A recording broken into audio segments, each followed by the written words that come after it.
Okay, so today we are going to discuss another lecture in our SQL Server series, and today we are going to discuss triggers.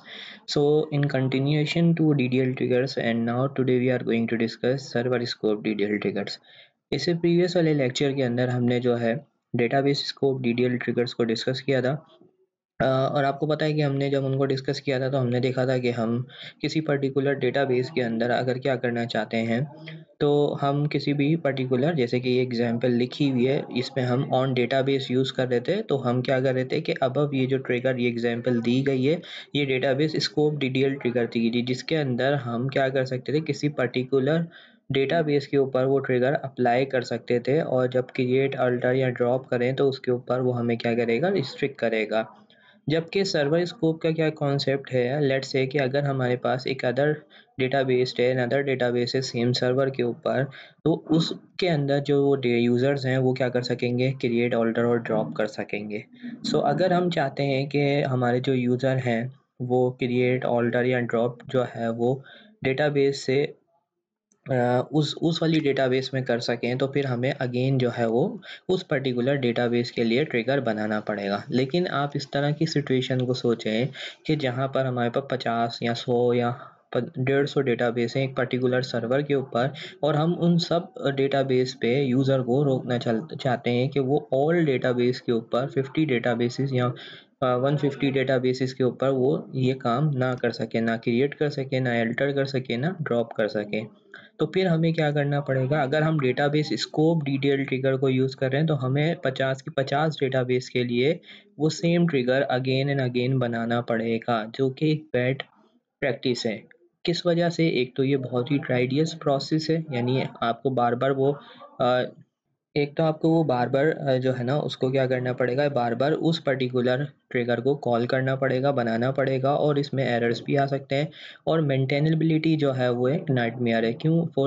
For some reason अगर आपने trigger के अंदर कभी change कर दिया और अगर आपने 150 डेटाबेस के अंदर वो ट्रिगर बनाया है और वो चेंज आपको सब डेटाबेस में करना है, तो फिर आपको उस ट्रिगर के अंदर भी सब जगह वो चेंज करना पड़ेगा, जो कि फिर आपके पास एक क्या है, एक लंबा प्रोसेस है और एक टीडियस प्रोसेस है जिसमें आप एरर्स भी के साथ भी जो है वो सिचुएशन में आ सकते हैं, एरर्स भी आ सकते हैं।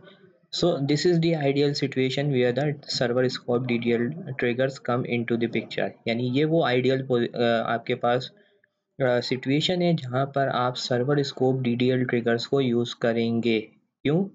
क्योंकि अगर आपको अपने सर्वर के ऊपर जितनी भी डेटाबेसेस हैं उन सब के ऊपर वो ट्रिगर लगाना है तो फिर आपको सर्वर स्कोप डीडीएल ट्रिगर्स को यूज़ करना होगा। अदरवाइज अगर आप एक सिंपल एक डेटाबेस के ऊपर वो ट्रिगर लगाना चाहते हैं या 1, 2 या 3 पे लगाना चाहते हैं तो देन आपको डेटाबेस स्कोप ट्रिगर को यूज़ करना पड़ता है। When we create a server scope DDL trigger, then it will be fired in response to the DDL events happening in all of the databases.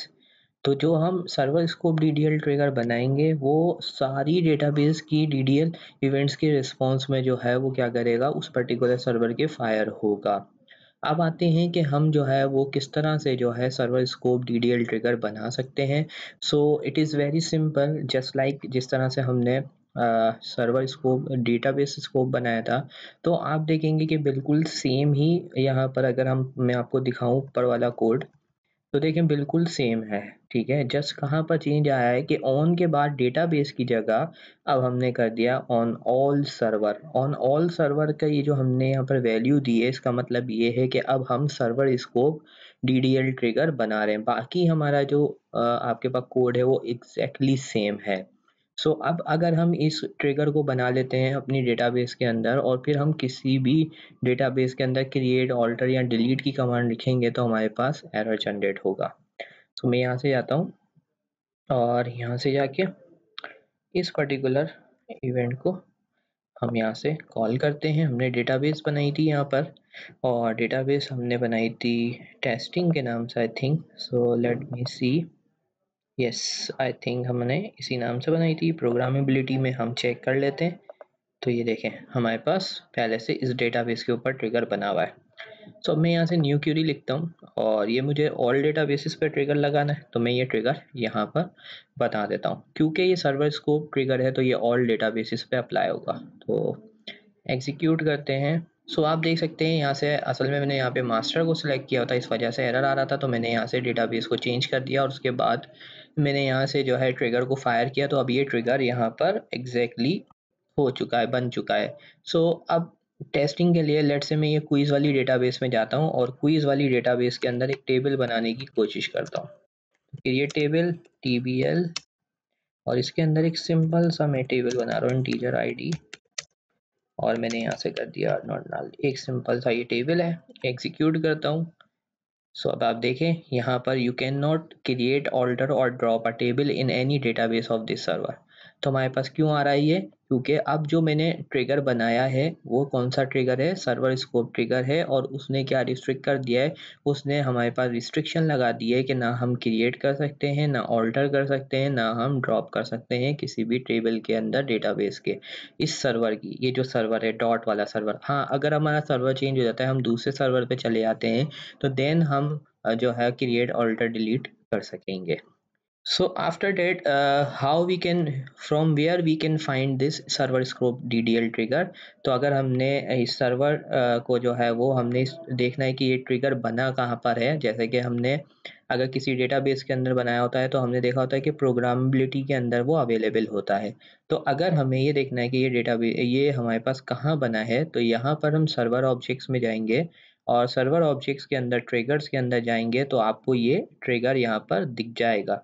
ये ट्रिगर आपके पास यहाँ पर होता है, ठीक है। कहाँ पर? डेटाबेस की जगह सर्वर ऑब्जेक्ट्स के अंदर आएंगे, सर्वर ऑब्जेक्ट से ट्रिगर्स में आएंगे और यहाँ पर ये ट्रिगर आपको दिख जाएगा।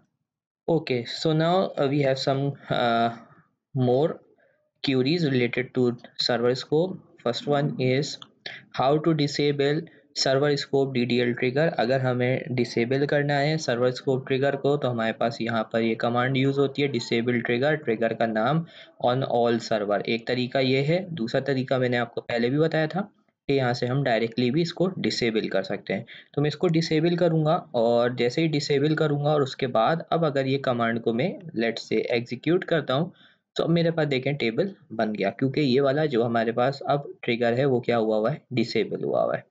बट अगर मैं इसको अनेबल कर दूंगा so I will get again same error, ठीक है। तो मेरे पास अगेन सेम एरर आएगा। इसी तरह से अनेबल करने का तरीका भी वही है कि राइट क्लिक करके भी हम ऑब्जेक्ट एक्सप्लोरर से भी इसको अनेबल कर सकते हैं और साथ के साथ हम ये कमांड यूज कर सकते हैं अनेबल ट्रिगर, जो भी ट्रिगर का नाम है ऑन ऑल सर्वर।